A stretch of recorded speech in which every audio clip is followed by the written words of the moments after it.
definitely have You don't one or even two need to take back home. Corn translated into together, and the fleet as in like. It's very, very, very exciting for me to be here and to be.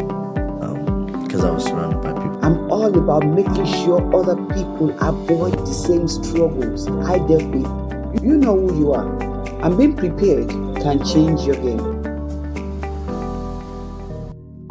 SMOPPY'S World. Life Big Questions. Answered daily.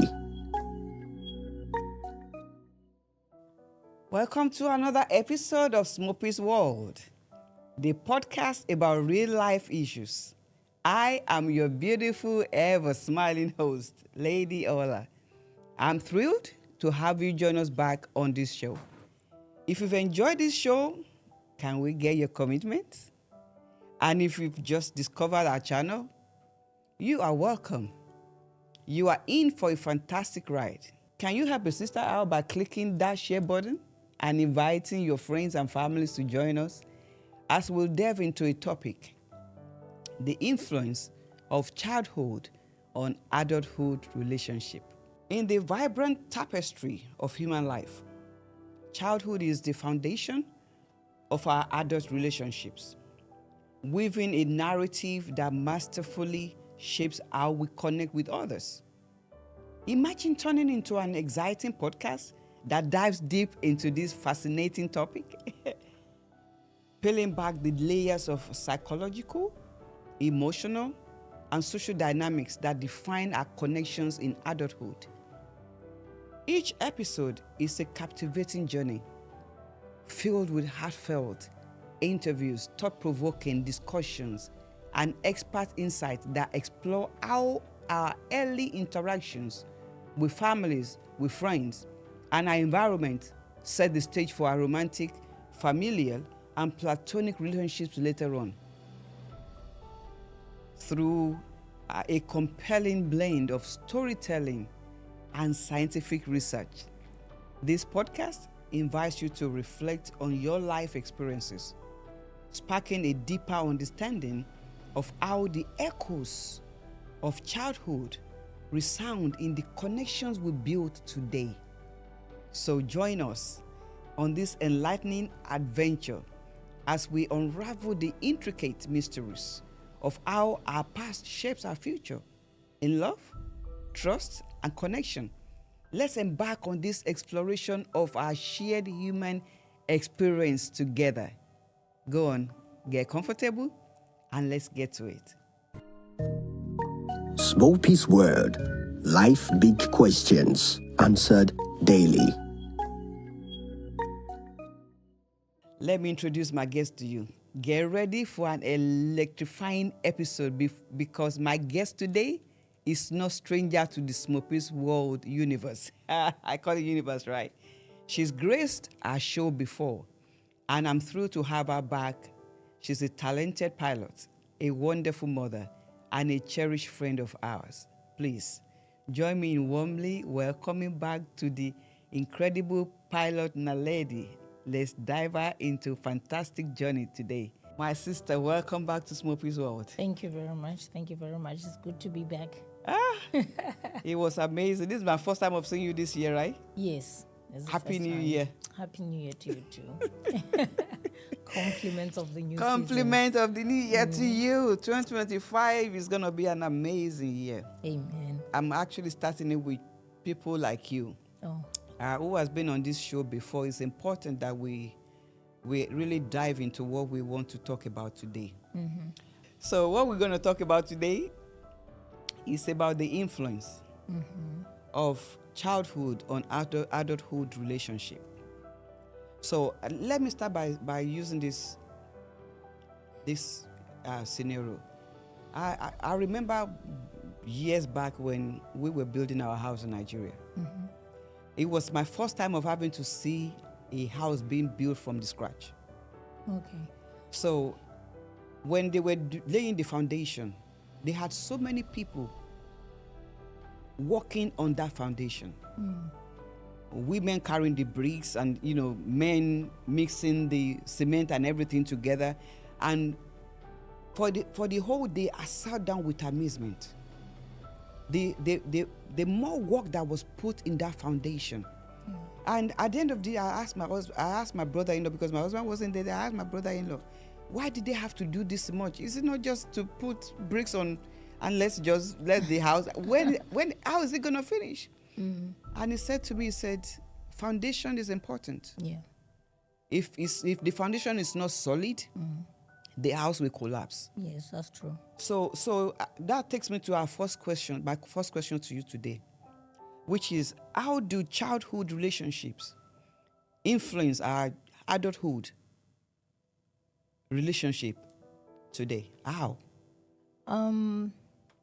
First of all, I would like to say our childhood plays a very vital part in our lives as adults.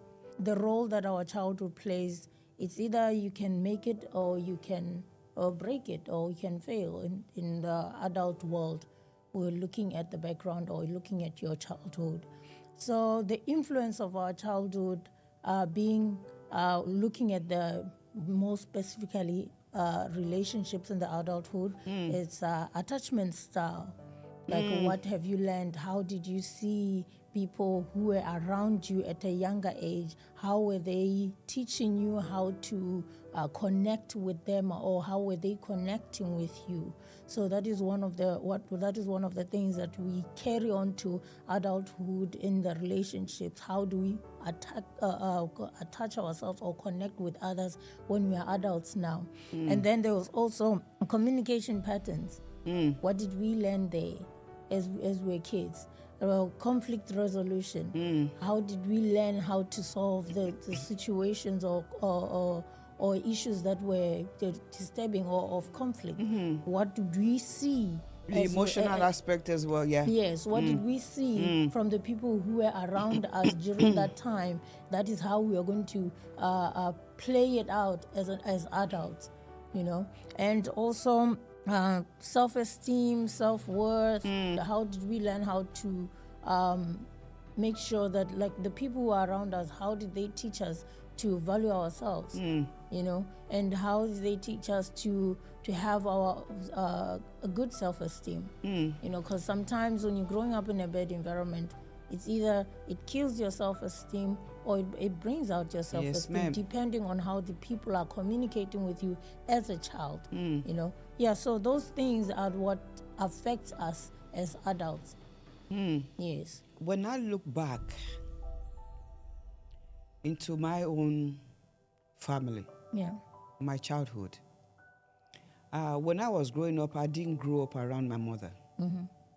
I grew up with my dad. I mean, at least up to age 12 before he died. And what I learned from my father, I brought it into my adulthood, which is giving. My father will give anything to anyone. You better not keep your money with him to hold for you. He will give it away before you realize that, oops, that was not my money. Yeah. and the gentleness of my father, the love that he had for us as his children, I took that with me. So after he died, that I had to go and live with my mom, I started to know who my mother was. She's passed on. Yeah. I started to learn from my mother, and the things that my mother did with us, the two of us that were last, the things that she did with us, what we saw her doing as a mother, even though when she left my dad, she didn't remarry. Yeah. So the God that she put on the inside of us, the way she made us to care for people, the way she made us to look after people, the way she made us to always put other people first. I brought that into my adult, which I'm not saying it's a good thing. Yeah. But it also have its own downside, because when she was doing that, when we were learning that, it was good, and there are people, the way people behave back in those days were different from today. Yes. Today you're too nice with people, they will take advantage of you. Exactly. So everything that I learned in my childhood, I brought to my adulthood, including the pain that I had. including the abuse that I went through. Yeah. It came along with me to my adulthood, Yeah. which has affected my relationship. Every relationship that I've had, it affected this big time.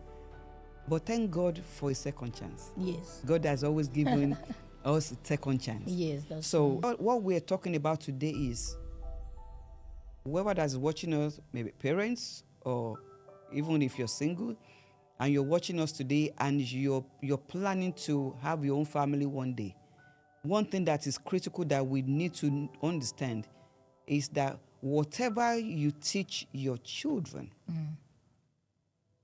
whether you believe it or not, it goes with them even till the day of their last breath. Yeah.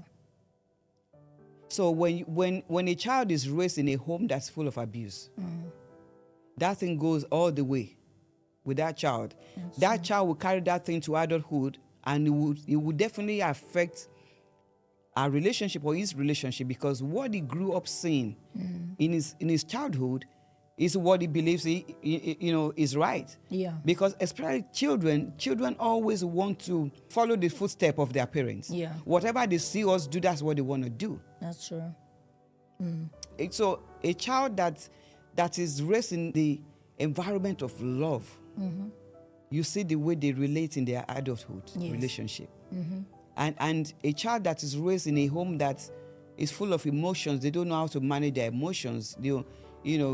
Conflict resolution, they don't know how to manage conflicts. That thing goes a long way in our adulthood relationship. That's true. Am I right to say that? Yes, that's actually right. That's actually right, because like growing up in an let me say an abusive environment, you see that child grows up to becoming either the abuser or the victim. Yes, ma'am. Yes, it's either one of the two, and there's no escaping it unless you get to a point where you realize that this is actually not the real me, but what I've learned from where I'm coming from, and this is not good. And it can actually change it, and then you can work on that from there. And then there'll be those ones that are growing up in similarly normal homes or normal environment, whereby there's a father, a mother, and there's siblings there's good environment, you know. But then how is the family dynamic? How is the communication there? Because some of them we always think, oh, this is the perfect family. They are always lovey-dovey. It's always nice. There's no fighting here. But no, there are some negativities that the child is learning from there as well. And then they grow up thinking this is how things are supposed to be. Actually, I am perfect because I grew up in a home where there is no fighting, you know. So we meet such people who believe that they grew up well. But when you go into the family and you investigate the dynamics of the family, you realize like, there's something not right here. How do they solve conflicts? How do they communicate? If your communication is silence, that's abuse too. You know. So some people believe that it's a normal way, it's a good way, and hence if you grew up in that environment, at least you are better. But it's not the way. It's not the way. It's still not the way. Yeah. It's not the way. You know, as a counselor and a relationship coach, when I had to deal with a client that are going through issues, deep issues in their relationships, the first thing I always ask them is, tell me about your background. Yeah. Because if I can get your story from beginning, your childhood to the adulthood, I can diagnose you immediately.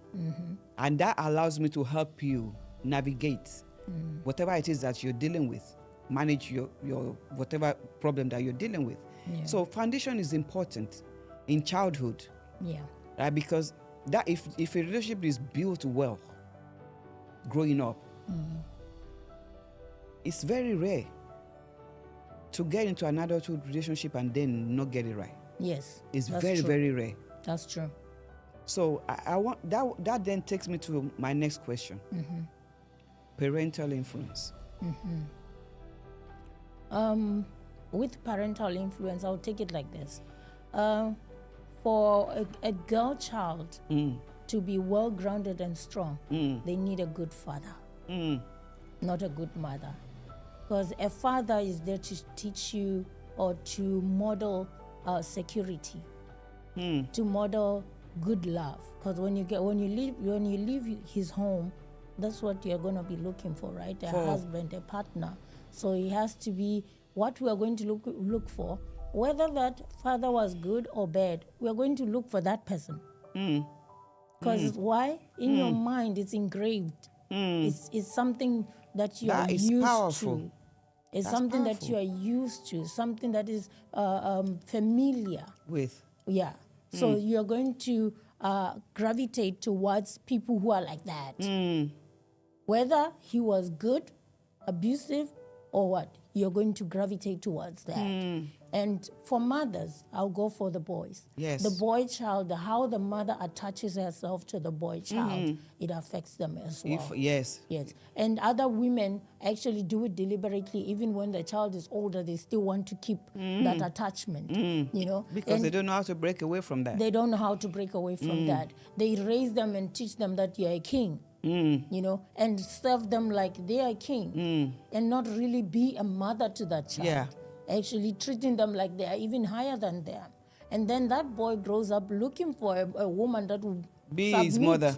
be his mother, and treat him like a king, and be praising him even when he's doing wrong things, like the mother was doing. So the relationship dynamics are like that. And then unfortunately in this today's society, you find that you find female-headed homes only, mostly. Even I read somewhere in America, the research is that they are growing, those homes, where they are female-headed. Men are not there. Now you can imagine what kind of girl children are coming from there. Coming from there.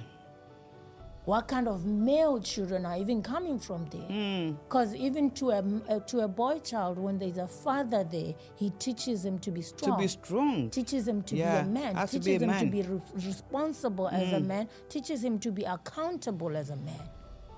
Teaches him to deal with fear as a man. But there is none.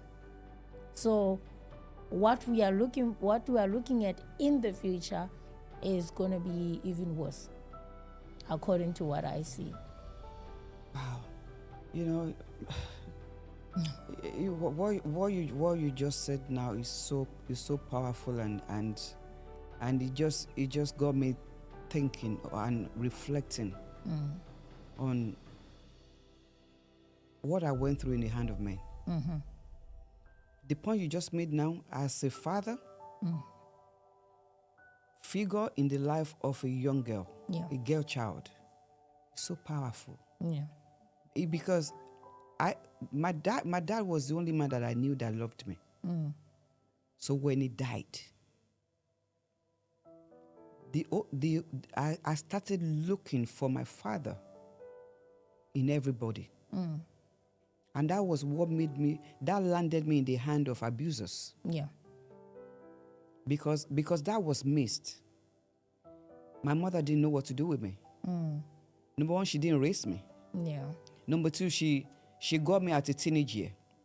Number three, we are both female. And to make it worse, in those days, African parents don't know how to have a conversation with their children. Yeah. Now things are changing. Yeah.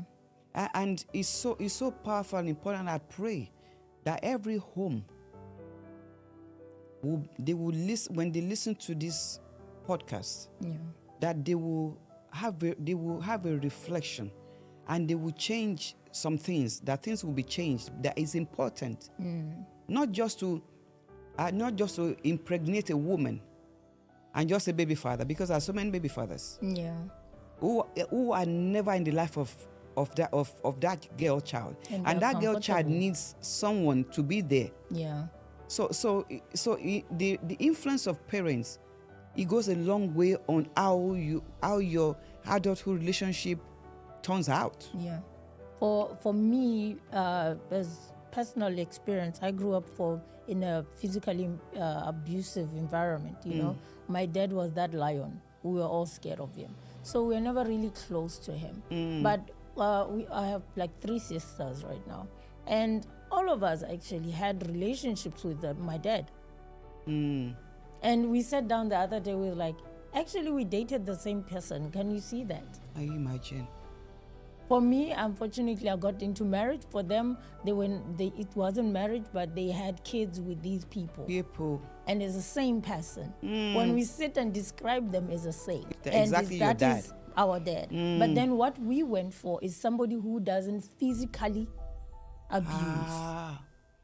But we could tolerate, because when you grow up in a place where it's hot, your body in Dubai.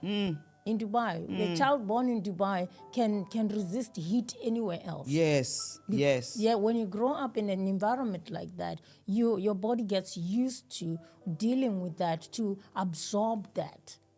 So we grew up managing to absorb insults from our father, the hurt that he does to our mother, and all these things, downgrading and pulling us down, talking badly to us. We could absorb that. One thing that we told ourselves we will never tolerate is a beating from a man. That is all of us, subconsciously, not talking to each other about it. Subconscious, like if he slaps you, you're out. Because you had enough of actually, it growing up. When you were talking about it, it was like, if he slaps me, I'll kill that person. Because that one, it hits deep. It triggers something that is so deep. But then, how did we tolerate insults? It's because we grew up in that environment and we cushioned it very well. So those men who are growing up in environments that are toxic as well, they look for girls who come from environments that are toxic, because those girls are well trained to absorb abuse and stay in there. So that's how it goes. Even if you try to talk that person out of that situation, they are wondering, where do you want me to go? Because that's what they're used to from childhood. It's engraved in your mind. It's engraved in the consciousness. So they'll be asking you, where do you want me to go? And if they don't learn that this is something that they got from home, back where they're coming from that abusive relationship, they'll walk into another one and walk into another one, and it becomes just a cycle. So, talking about cycle, now let's go to my next question, which is breaking cycles. Yeah. So, what strategies do you think adults can use to break these negative relationship patterns that was learned in childhood, that you just spoke about now? Yeah. What are the strategies that an adult can actually use to break away or to break this cycle? Yeah. I think the most important thing is self-awareness. You have to be truthful with yourself. You have to be honest with yourself. Look back and genuinely look back and look into it, into how you grew up. Look into the family. What was said? What triggers you? Because most of the time you meet a good woman as a man and she's very good, but you don't realize it. You even beat her up. Why? Because there's something that she does that triggers you about what happened in the past, and you don't realize. Childhood, yeah. So the most important thing is self-awareness. Go into deep, learn about yourself. If you need help, get help. Get help. Like you were saying, that when people come to you, you want to know about their background so that you can diagnose them better. Yeah, people need to sit down and say, hey, where is this coming from? Who am I? I can't be an animal, If we are honest with ourselves and look deep into ourselves, we can realize that some of them are just wounds that we have carried, that there has nothing to do with the person you are meeting. They have nothing to do with the person you are meeting. Some of them, like you were saying, that your mother taught you to be giving, and your father was giving too, in this world, like you were saying, people are taking advantage. Yeah. So you need to sit down and say, where am I getting this from? Because they will deplete you. You meet somebody who's a user, who takes advantage, and they'll make sure they take everything out of you. So you need to sit down and be honest with yourself. Create boundaries. Have solid boundaries that you know that this is what I stick to. A red flag is a red flag. It doesn't become purple or white That's at some right. point. It's not going to change any color. It's not going to change. So we need to stick to that as well. Label it, name it, and walk away from it as early as possible. Because you know that, like me, I'm very kind, and I feel sorry for people. I'm compassionate. The moment I sit and listen, even more, I'm like, oh, actually I can get them help. Actually I can help with this, but that's a person's strategy to gain access into you. So just walk away. You know. So we can. It doesn't. How you have started in life, you can't choose. You can't choose where you were born. You can't choose the environment where you were born. You can't even choose the parents who brought you into life. But you can choose how you end.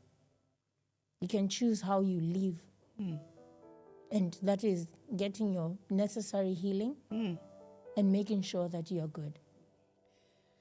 Ooh, you know, in Africa, we're quick to attach everything to demonic forces. Yes. And when people talk about generational curse, I always look back and say, what exactly is generational curse? A lot of people don't know that generational curse is nothing but a cycle. Yeah.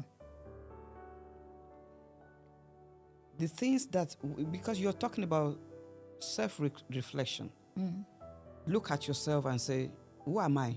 How do I break away from, break this cycle? Many people are dealing with this cycle because what they saw growing up, they carried forward. Yeah. They didn't sit back to say, I didn't like this when I was growing up. Yeah. They couldn't see that there was something wrong with it. So they just thought it's normal. So they keep going. And then people start to attach that to dark world. Many a times, it has nothing to do with spiritual darkness. No. It has to do with cycle because we don't know how to break the cycle. Yeah. My father was an abuser. I'm not talking about biology. I'm just using that. My father was an abuser. All I saw in my childhood was him abusing me, abusing my mom, abusing my dad, abusing, all of us. And I grew up with that. That subconsciously, when I get into a relationship as an adult,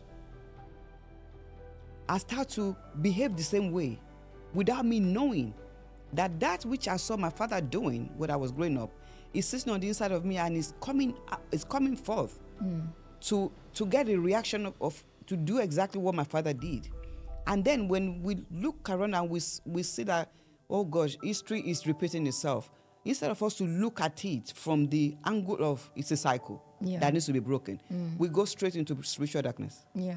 And we see it as, oh, it is so that is in my case. Oh, it's the darkness that is. Demon is witchcraft. It has nothing. Most time, it has nothing to do with demons. It's just breaking the cycle. Like you said, that we need to sit back and say, okay, what happened? Be honest with yourself.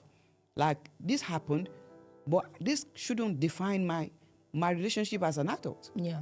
What happened in my childhood shouldn't define who I am today and how I will run my relationship. I'll tell you one thing. One of the things I didn't get growing up is the love of a mother. And when after my mother died, I said to myself, if God will allow me to have children, I am not going to have the relationship that I have with my mother with my children. Because the relationship that we had was zero. So when I started having my children,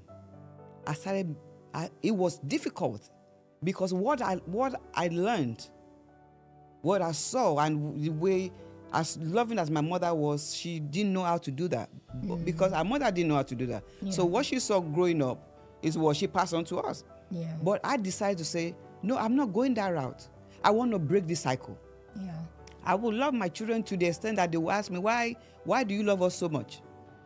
And that's exactly what I've done. So that I don't have to be fighting generational curse. I don't have to be fighting demons. I don't have to be. When I go into place of prayer, I pray for things that are important. Yeah. Not to be fighting something that is not necessary, but to just concentrate on what is important. So as you were saying, it resonates with my soul that really we need to call ourselves to ourselves. Yeah. And hold don't live ourselves that life. accountable, yeah. We have to hold ourselves accountable. Accountability. And be responsible for our lives. You know, we can't put your life in somebody else's hands, because that person is also coming with their own confusion and problem. Everybody has baggage. Yeah. We all need healing. Exactly. We all need healing. Yeah. We all need We healing. all need healing. We all need healing. From generation to generation, like you were saying, your mother didn't know how to be a mother. Yes. You know, so your generation is healing from that. Mm-hmm. Our generation is healing from whereby the father is not there. Mm-hmm. You know, and then my child's generation is healing from plus the world. Plus the world, yeah. Plus all this internet and everything.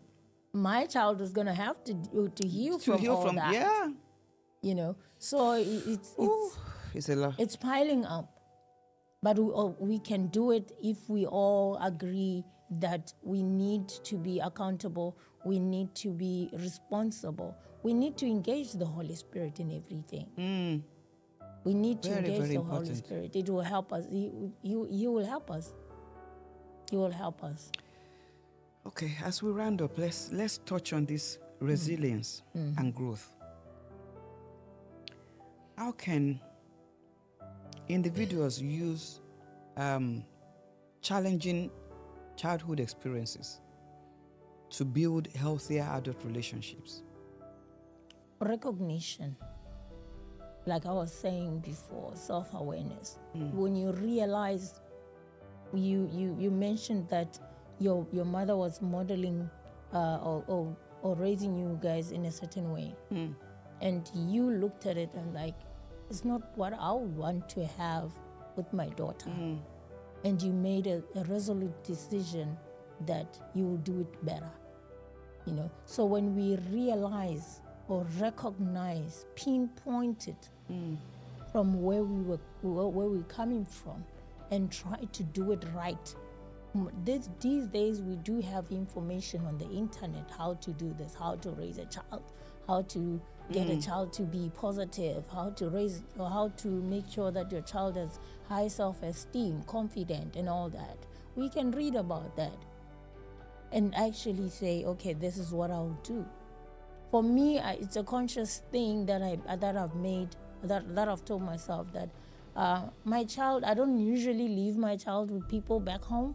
Like, she has never really stayed with my mom while I'm far away and stuff for days. No, because I can't really tell my mom, you can't insult my child.